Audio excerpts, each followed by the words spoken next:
Fifth parts of prescription എന്ന് പറയുന്നത് parts of പ്രിസ്ക്രിപ്ഷൻ്റെ fifth വണ്ണാണ് subscription എന്ന് പറയുന്നത്. This comprises direction to the pharmacist for preparing the prescription and number of doses to be dispensed.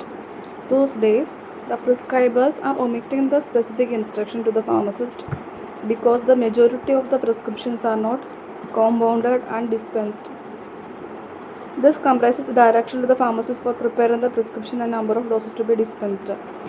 ഇത് subscription എന്ന് പറഞ്ഞാൽ ഫാർമസിസ്റ്റിന് കൊടുക്കുന്ന ഡയറക്ഷനാണ് എങ്ങനെ പ്രിപ്പയർ ചെയ്യണം, കോമ്പൗണ്ട് ചെയ്യണം എന്നുള്ളത്. ഇതെന്ന് വെച്ചാൽ പണ്ട് കാലത്ത് എന്ന് വെച്ചാൽ ഇങ്ങനെ മെഡിസിൻസൊക്കെ പ്രിപ്പയർ ചെയ്തിട്ടൊക്കെ ആയിരുന്നല്ലോ കൊടുത്തോണ്ടിരുന്നത്. ഇപ്പോൾ പക്ഷേ ഇപ്പം നമുക്ക് മറ്റേ പാക്കഡ് ആയിട്ടുള്ള സംഭവമൊക്കെ കിട്ടും.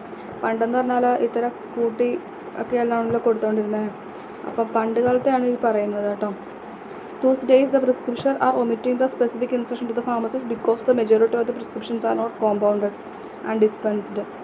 എന്തുകൊണ്ടെന്നാൽ ഇപ്പം ഈ ഇൻസ്ട്രക്ഷൻസ് പ്രിസ്ക്രൈബേഴ്സ് അതായത് ഇപ്പം ഇതിങ്ങനെ എഴുതുന്നത് നിർത്തിയിരിക്കുകയാണ്. എന്തുകൊണ്ടെന്ന് വെച്ചാൽ